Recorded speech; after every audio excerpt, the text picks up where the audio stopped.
welcome to a vlog, a much belated vlog as well. I've been picking up the camera left, right and centre and just haven't been able to pull it all together, but we're here, we made it to this point. I just put some footage together I had at the pub quiz I did for Buffy's at the Camberwell Arms, which was so fun. And a little trip to Cornwall because Lynn's moved to Cornwall, so I went there for the weekend, which was lovely. It was only my second time in Cornwall, and it's so beautiful. So we just had the nicest little weekend. And yeah, I'm back in London now, as you can see in the kitchen. Heading to New York tomorrow. So I thought that I would kind of just kick myself up with the vlogging stuff. But yeah, this video is also sponsored by Lily Silk, who I've worked with so many times over the years. I really love working with them. I've worked with them on so many of their different products, and they've really widened their product catalogue over the years as well, which has been amazing to see. I have a green wrap dress from them, a silk wrap dress that some of you might remember that I still wear. I actually lent it to a friend this summer as well for a wedding. It's one of those really great dresses. So I've got a few different pieces from them to show you throughout the video. This jumper is actually theirs. It's from their Silk Terry collection, which is called that because it's like a cotton terry jumper, as you can see, but it's got silk woven through it. Sorry if you can hear something hissing, it's the coffee, the coffee's brewing. But it's really, really soft, but also quite crisp and structured like cotton would be. So this is definitely coming in the suitcase to New York with me. It is kind of designed for sporty things, which obviously I'm not the target audience for anything like that. So I'm wearing it more for loungy things. Oh, maybe I would fly in this. Actually, I've got a cashmere jumper from them that I want to show you. That might be my flying attire tomorrow. But yeah, huge thank you to Lily Silk for sponsoring this video and supporting me over the years as well. Everything that I mentioned throughout will be linked in the description box too. But yeah, I'm making a coffee, as you can see. It's quite early. Who else is starting to find it really hard to wake up in the morning? Can really feel the season change feeling of the dark mornings, and this morning my alarm went off and I just was so cosy and no, I don't want to get out. Anyway, I did. Very important. I went up north this week to see Mum before I went away. Bought 2 more boxes of the ultimate tea. I'm going to take one of these to New York. That's also going on a packing pile. One of them can stay here. Very excited about that. I was very pleased to be in the land of Betty's. But yeah, I'm shooting today with my friend Francis. Got a project to shoot. It's really grey, but I'm hoping it won't rain. The weather in London, if you've been in London, has been wild, hasn't it? We've had honestly, from the 1st of September, it just sort of went autumn. It was so rainy, and we've had some sunny days, and it's been over 20 degrees still, but every single day there's been the most dramatic downpour at some point. Which, maybe I'm wrong, but this doesn't feel like typical London weather. I mean, maybe it is rain, but I feel like it feels more drizzly than dramatic rain. Anyway, I make my coffee and start getting organised for this shoot. I'm just trying to see whether there's a little line that tells you how much milk to put in. Get organised for the shoot, and I've got a dinner tonight with Aesop, which will be really lovely. They always do really beautiful dinners, so I'll film some of that. And Lindsay's in London actually, so I'm going to get to see Lindsay as well. So yeah, really nice day. I got back from up north yesterday and went for just one night, and honestly, when I walked back in the house, I felt like I hadn't been here in so long because of how effectively I relaxed. I did relaxing like it was an Olympic sport, switched off, read loads of books to talk to you about in this video, read loads, and then by the time I got back here was oh my gosh, I haven't been here in so long. I'd only done one night, so I feel so good for that and so reset ahead of it's going to be a really busy few weeks, which I'm also really excited about. I love being busy, but I also love to complain about being busy, so I needed a day to stop complaining about it. But yeah, I'm going to make my coffee and then we'll get ready. Just having a little play around with some outfits as well before I actually get ready for the day. These are Lily Silk. This is obviously their more classic silk collection. As the name would suggest, they do very beautiful silks. I love this colour. And then like a nice elasticated waistband, trouser with a long shirt. It's actually probably too cold in London already to wear this in an evening, but I'm going to pack something like this for New York. Well, not something like this exact thing for New York, because I think it'll be warm enough there to wear stuff like this in the evening. And I always feel so nice in silhouettes like this, where it's kind of loose fitting and you can really unbutton your shirt so it feels a little bit sexy, but nothing over the top. Then I've got my Herbert Levine shoes on. Do you know what brand I always want to call this brand? Hervleger, is that how you pronounce that? Do you remember that brand that did like all the bandage bodycon dresses in the 2000s? And I used to want one so badly. I keep going to call this brand that. But yeah, I'm loving these shoes so much. I'm wearing them at every opportunity. So yeah, another little Lily Silk number. Here it is. It's just standard length, I would say, but it just sort of cinches in really nicely. Also finding it flattering over bigger boobs as well. It's got a really good shape to it. I'm just wondering if they have this in any other colours, because I would love this in black as well, because I think with a t-shirt underneath, a white t-shirt, it would be so chic and a really nice winter layering piece when we're into the depths of just wearing a jumper and a coat every day and we need to do what we can to make that feel a bit more exciting. But yeah, isn't this gorgeous? It's like ribbed as well.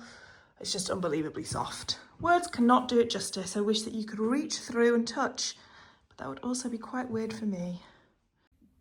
Okay, so books. I listened to Slow Horses by Mick Herron, the first one in the series of 9 books. I think there is loads. And I really, really enjoyed it. I know the TV show is hugely popular too, and I think a new season's coming out. And the guy who read it had a great voice. I don't know who he was, but I loved his voice. And then, just complete coincidence, I was like, right, I'm going to listen to a Martin Amis. I've been wanting to read a Martin Amis for ages, never have. I've got London Fields here that I was determined to tackle when I was back in London this time, because I don't want to read this when I'm in New York, and just haven't. So I started listening to The Zone of Interest. I've actually got a copy of the book here as well, which was recently filmed, Jonathan Glazer film maybe. Same guy narrating it by complete coincidence, which has been, I don't recommend going from one book to another book with the same narrator, because I keep listening to his voice and I'm like, I'm in Slough House, and then I'm like, no, I'm really not in Slough House, I'm in a very different place. So Slow Horses, I haven't told you what it's about because I'm assuming so many people have watched the TV show, but it's about a group of disgraced detectives led by this character called Jackson Lamb, who's played by Gary Oldman in the TV show, who they all have been sort of shunted into this Slough House, and they're called Slow Horses, this group of detectives, for various reasons that they've like messed up in their careers, and it's just about what they're doing work-wise basically. And there is a kidnapping involved, and it's very good. It was very easy to listen to. I think they'd be really, really fun to read, like really good detective novels, and a really kind of deplorable, dislikable main character, Jackson Lamb, who Gary Oldman plays, like this sort of disgusting, smelly slob, basically. But you really quickly like learn to realise that you're meant to root for them, and you root for Jackson Lamb despite him being horrible. So it was really enjoyable.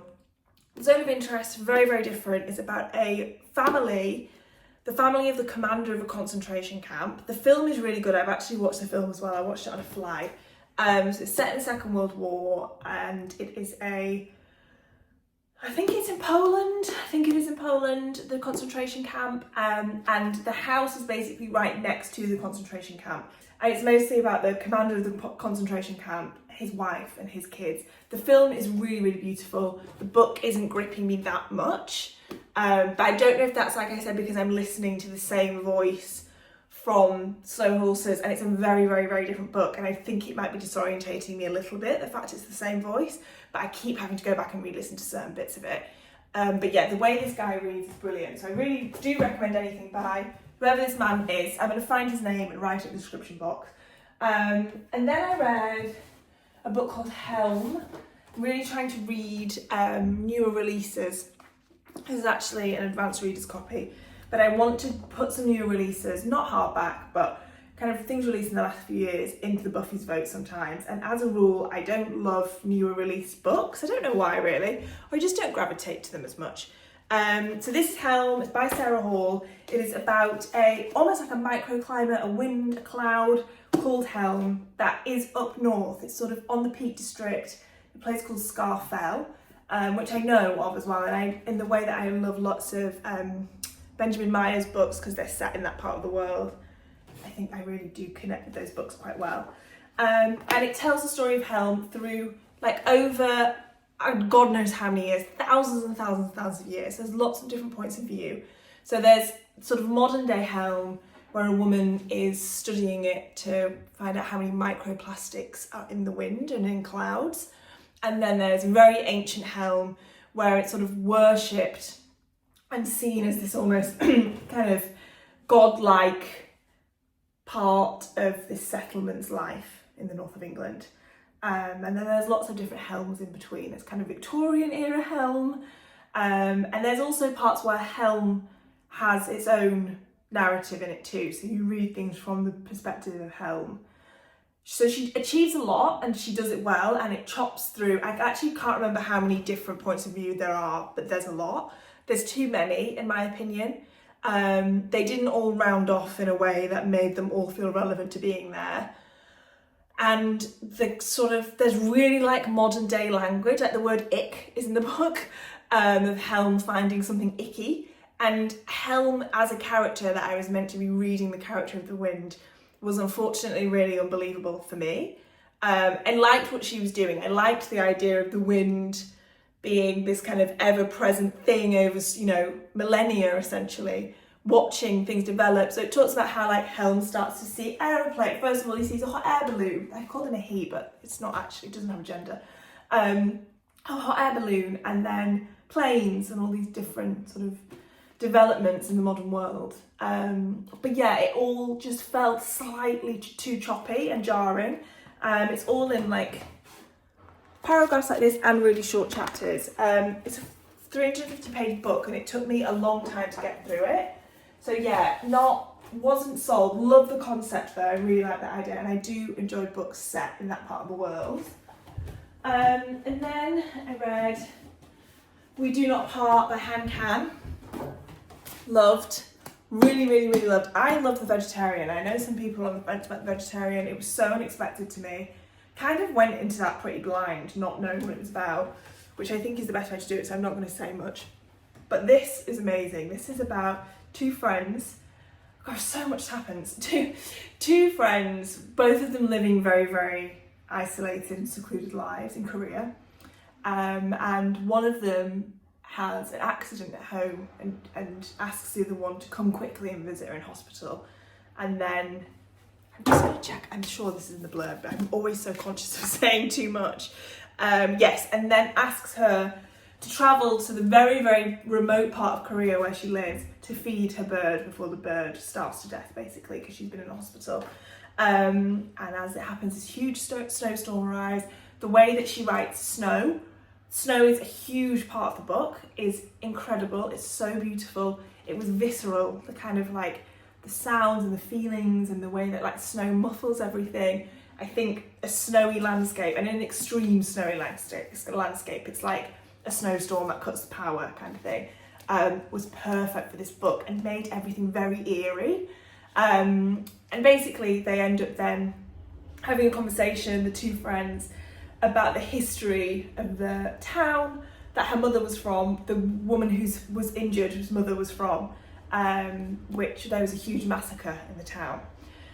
So it kind of is two friends recounting a very, very, very painful family history. So there's so many layers to this book. I think she's a brilliant writer. I think she's just doing things that are really interesting. It's so different from The Vegetarian as well, which I think's like really impressive, because I think she's releasing stuff in quite quick succession. When did The Vegetarian come out?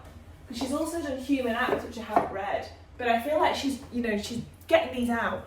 And it was great. I really recommend it. I loved it. And then I started yesterday Little by Edward Carey. I'm like 50 pages in. I'm either going to love or hate. I think I'm going to have a Marmite experience with this. There's lots of drawings in it, so I think this is one to go with the physical book and not the audio book. I also will never become as much of a adult reader to not be quite thrilled when I turn onto a page. This is so childlike, and the vast majority of it is drawings. Like then I was like reading that page, and then when you turn the one after and it's all words. Yesterday I was reading it on the train, like, oh god, a word page, where are the pictures? But it is quite a nice reading experience, having little moments like that. So yeah, I will talk about this one more when I finish it. And then I'm also going to start a book club book, which I'm really excited about. But I think that's everything. I almost forgot Philip Roth, which I can't believe. This is The Human Stain. My first Roth, I really enjoyed it. It's hard. It is like paragraph long sentences. I listened to a podcast about it that described it really well, of saying he like stacks in his sentences. So you don't get a break, because you obviously try and read a sentence in full. I get to the end of it and it is like, oh gosh, there was so much stacked on top of one another in that single sentence, which was a paragraph long. You've got to sit with this, you've got to be in the zone, you can't skim a single bit of this. It's dense, it's deliberately dense, and I don't think he wants this to be an easy read by any means. He wants to make you work for it, I think. And it's quite like a maximalist style of writing, like there's nothing minimal about it at all. And it did feel at certain points like I was slightly dragging myself through the mud, but was rewarding the entire time. Don't know that it's made me feel like, oh my god, I want to read everything he's ever written, but it does make me feel like I want to read his big ones. American Pastoral is probably his biggest, I think, because he won the Pulitzer Prize for that.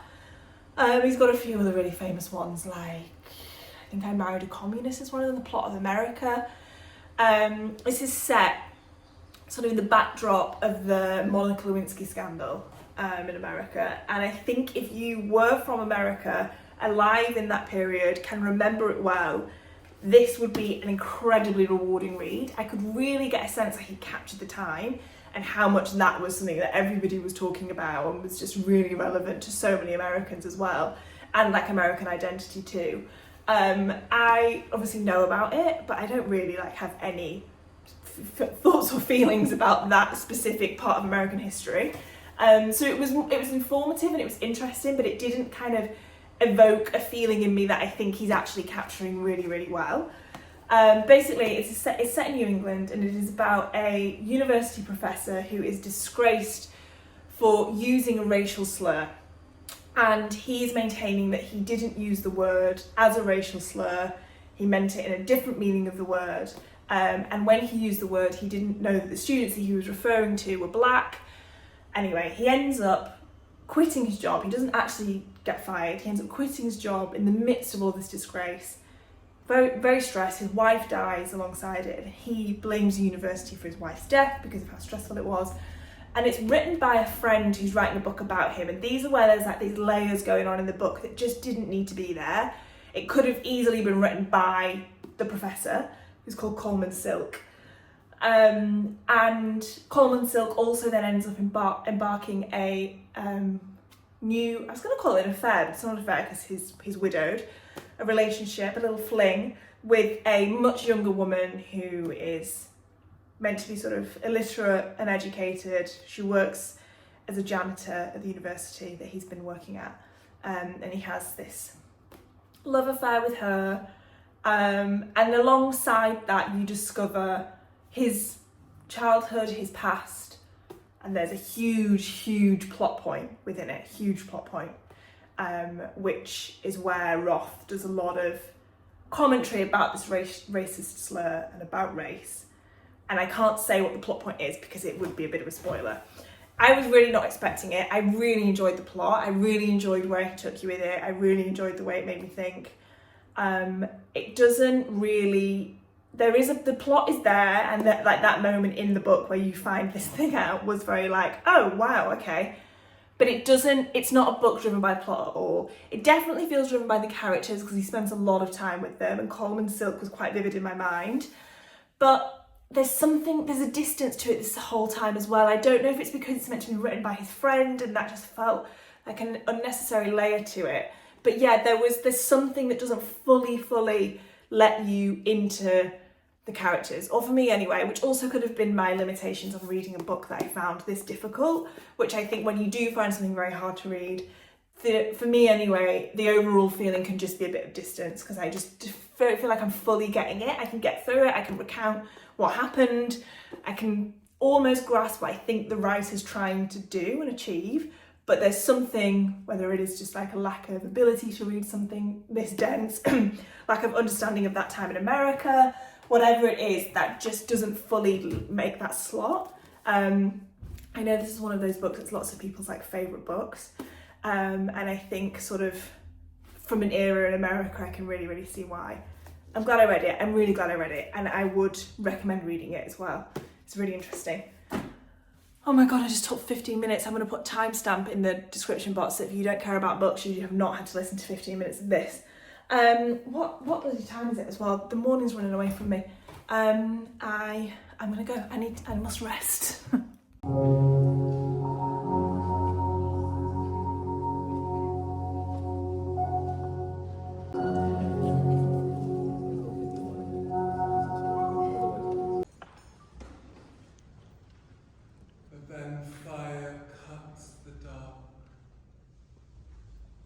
Disrupting certainties, a glimmer of possibility. It's very chic. So basically, normally you need to do like that. Yeah. And eat it like that. I think it's very cultural. Why is no one putting Like a it's napkin like- over their head? You're meant to put.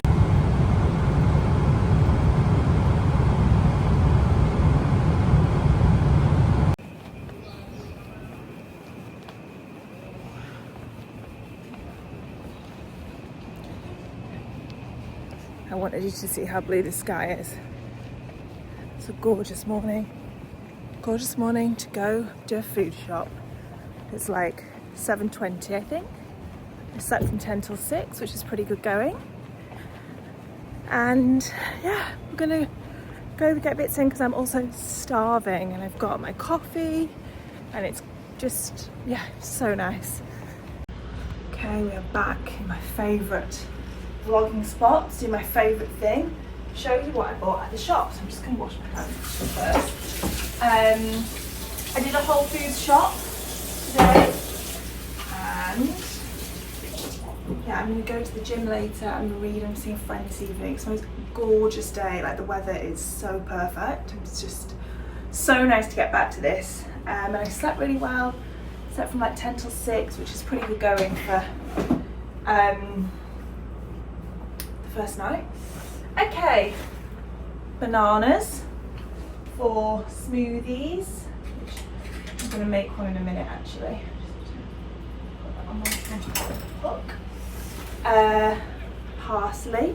I'm going to make a green goddess chicken sandwich. Oh my gosh, I think my brain has left my head. Can we see that my brain has left my head? These are called green onions. They're also called scallions in the US. Green onions. Lots of kiwis, because I'm trying to eat 2 kiwis a day, because apparently it really helps with sleep. And I think it is. I think my sleep, touch wood, has been better. So I got loads and loads of kiwis, because if you eat 2 of them a day, you get through them very quickly. I am constantly at the shop needing to get more kiwis. Half a loaf of bread for I'm going to make a sandwich as well. I'm also going to make a kale salad. So I got some kale, got some feta for my kale salad too. I got some frozen spinach for smoothies, 2 bags of that. That's in there, we go. I got a big thing of Greek yogurt. I got some posh whole milk in a glass of plastic. I got some butter beans, always. I got some sugar snap peas. I got 3 shallots. What did I got here? I got an avocado as well, and a cucumber, some garlic. Oh, got loads of great bits. I'm really hungry as well, so I'm gonna make myself something right away. And then I bought second bag. These Boulder Canyon avocado oil classic crisps.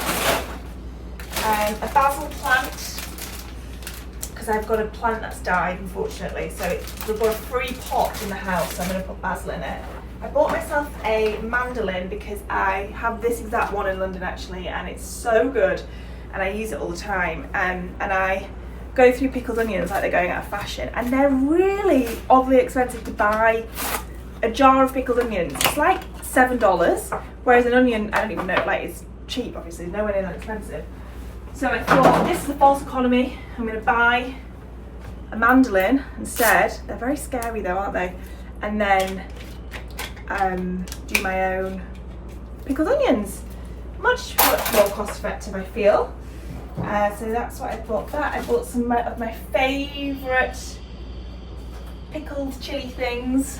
Peppers. Oh my god, they're so good. So good. I bought some lemons, mostly for salad dressing. I bought some more of my favourite coffee. This is so good. I actually didn't even get it in Whole Foods. I've been going to Italy for it. I bought some of this Gotham Greens Green Goddess dip for my crisps, and for like my cucumber and bits like that I got. The pickled onions, my pickling. Oh, my fave. These are I get the same bits every time as little treats. These coconut protein yogurts, which I'm sure are really bad for you actually. I would imagine they're full of sugar. Oh, they're not too bad, but they're so good. I love them so much. I miss those when I'm in London. White wine vinegar for my pickling, and one of my favourite things to get in Whole Foods, a rotisserie chicken. This is so good. This, if you live on your own, I think is a really good thing to get. I don't do it in London enough. But you just can use it in like sandwiches, salads and things, and it's a really good, I don't know, I find that I get through it all and can use it in lots of different meals, and it lasts for quite a while as well, so it's really good. And my third and final yogurt, the thing I didn't show you then was some tuna too. That's my food shop. Oh yeah, I'm going to make myself a little smoothie to keep me going and get everything away, and then I don't know what I'm going to do next. I need to go to the gym this afternoon. I haven't been to the gym in so long. If you are an unmotivated person who finds it really hard to get yourself to the gym, you're in the right place. I am that person through and through. I hate going. I dread it. I don't like it when I'm there. I only feel good afterwards because I feel like I've done something that I told myself I needed to do. I don't feel like I get any sort of dopamine rush that everyone goes on about. I just, not to be a bit negative, but I hate the whole thing. But my knees are really bad and they've been really sore, so, and I think they're probably sore because I haven't been working out, so they're getting weaker, so I must go and I hate it. So I'm going to do that. I saw a TikTok that said the best way if you don't like going to the gym is to go every day. That did not feel like the solution to my problem at all. I felt like it was adding to my problem. So I'm going to try and go like 3 times a week tops. Any more than that is just unrealistic for me. And I'm gonna read. I've unpacked because I woke up pretty early, like before stuff was open. So I've unpacked this morning, and then seeing my friend Fran this evening for some drinks, which I'm so looking forward to. I really want a like a nice sort of couple of martinis kind of a night, and it's such a nice day. So yeah, perfect day back basically. Look at this green sandwich I have made. So it's got a green goddess dressing, which I did parsley, avocado, olive oil, a garlic clove, a shallot, some basil, salt.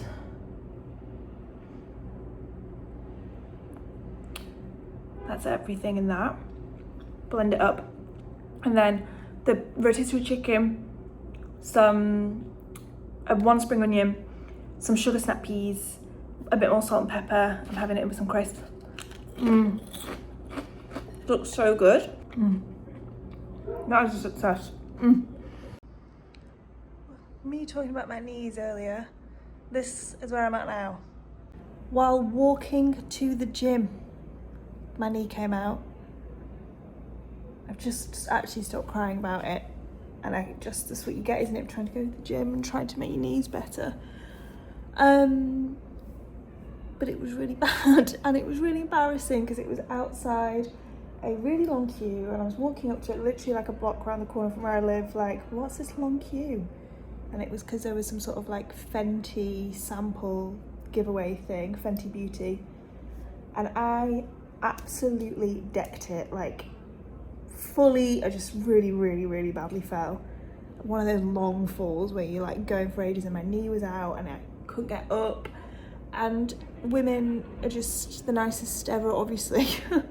And 3 women ran to me and helped me up, and then the girls at the Fenty thing, they brought me a chair. I was really shaky, and they gave me a chocolate croissant, and they gave me some water, and it's making me want to cry. I was so embarrassed because there was like a huge queue of people.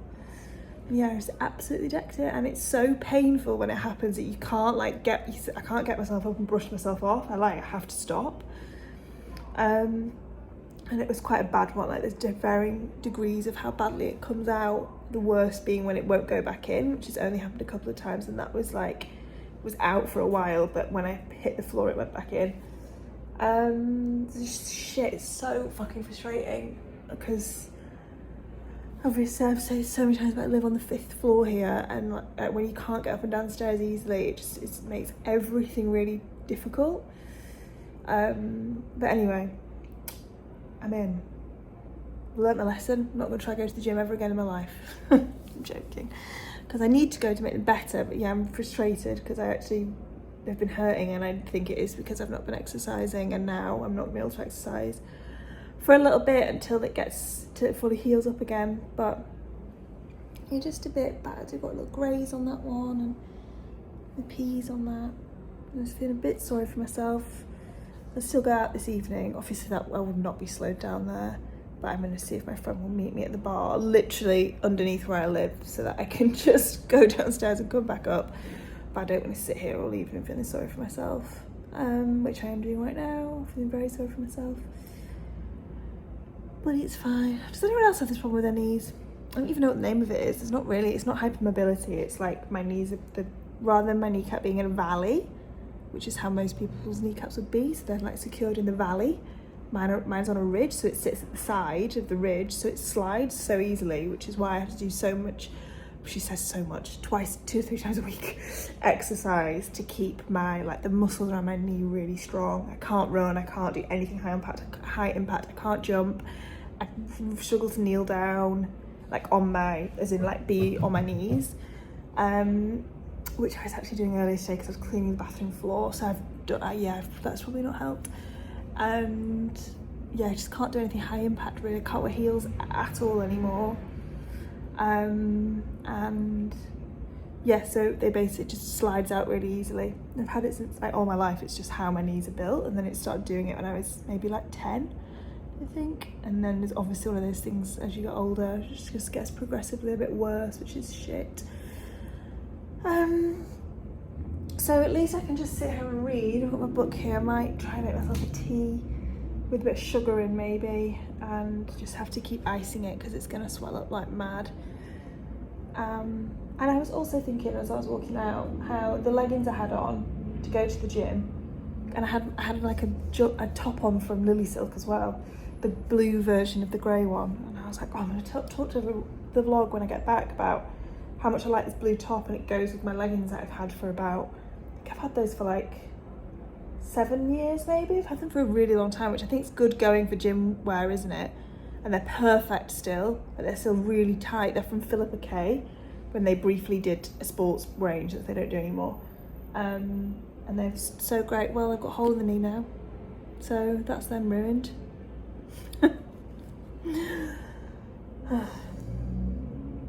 Anyway, I won't complain about it after this. The state of me as well. Look at honestly. Okay guys, I'm ready, I'm up, I've sorted myself out. I'm just balancing the phone on the window.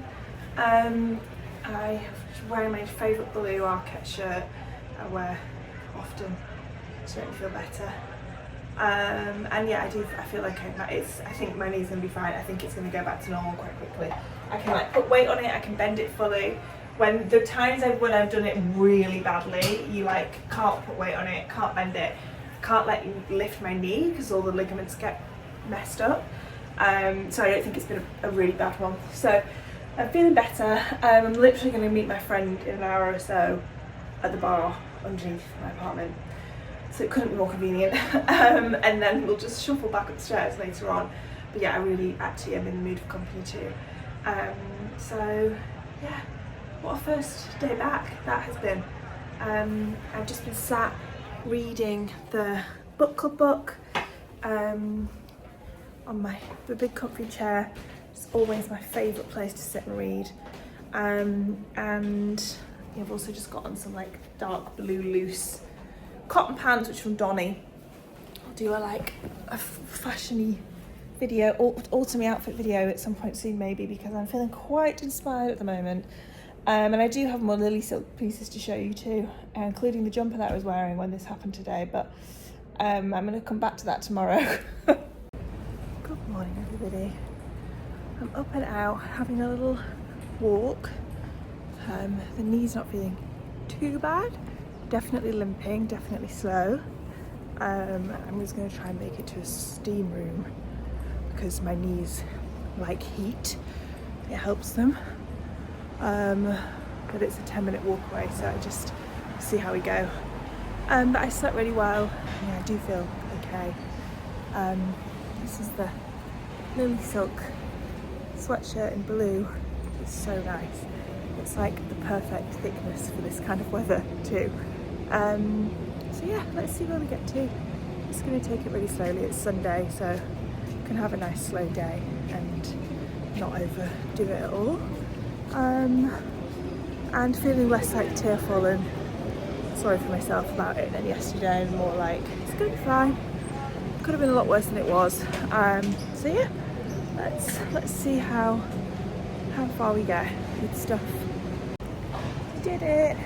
Did like some light stretching, sat in the sauna, steam room, and I just need to go to Target now to get like some toilet roll. So boring.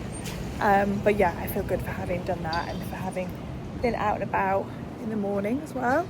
And yeah, got a coffee. It's a gorgeous day. I might see a friend later, I also might not. I'm feeling very solitary and nice. And I'm going to finish book club book as well. But yeah, good start today. It's also only like 9:15 because I woke up at 6 again. So you get so much done, don't you, when you wake up early? It's true what they say about that.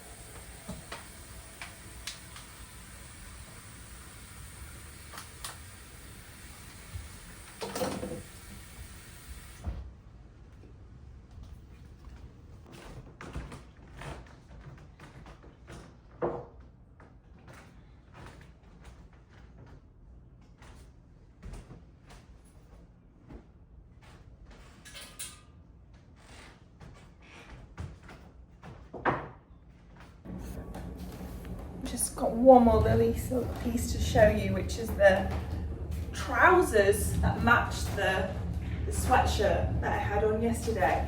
And they're really good because they're really long, like so long, which as a taller person, I struggle with sweatpants. They're so often too short. And because of the silk technology that I mentioned, the silk and cotton mix, they're so soft and comfy. So yeah, my knee is swollen up today, which is really rubbish. I definitely did too much yesterday. So I got to shoot this morning for a project, and then I really need to not do very much. So I think I will be in my sweatpants all day. But yeah, I don't think you can really see. I'm wanting to show people so that I get maximum sympathy and attention.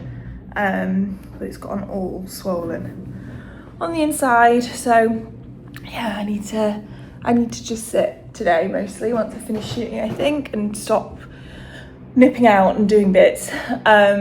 It's the most gorgeous day. So I want to be outside. It's so frustrated with it all. Because perfect blue skies this morning, it's so lovely.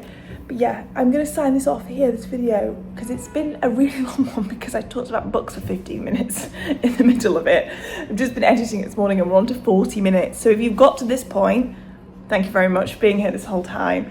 A huge thank you to Lily Silver for sponsoring this video as well. Everything I've mentioned from them will be linked in the description box, including my Cosy. They're a really nice shade of blue as well, aren't they, actually? So is the sweatshirt. But yeah, huge thank you to them. I'm really, really grateful to have worked with them. And I hope that you've loved all the items that we have shared. And yeah, I'll see you in the next one. Thank you so much for watching.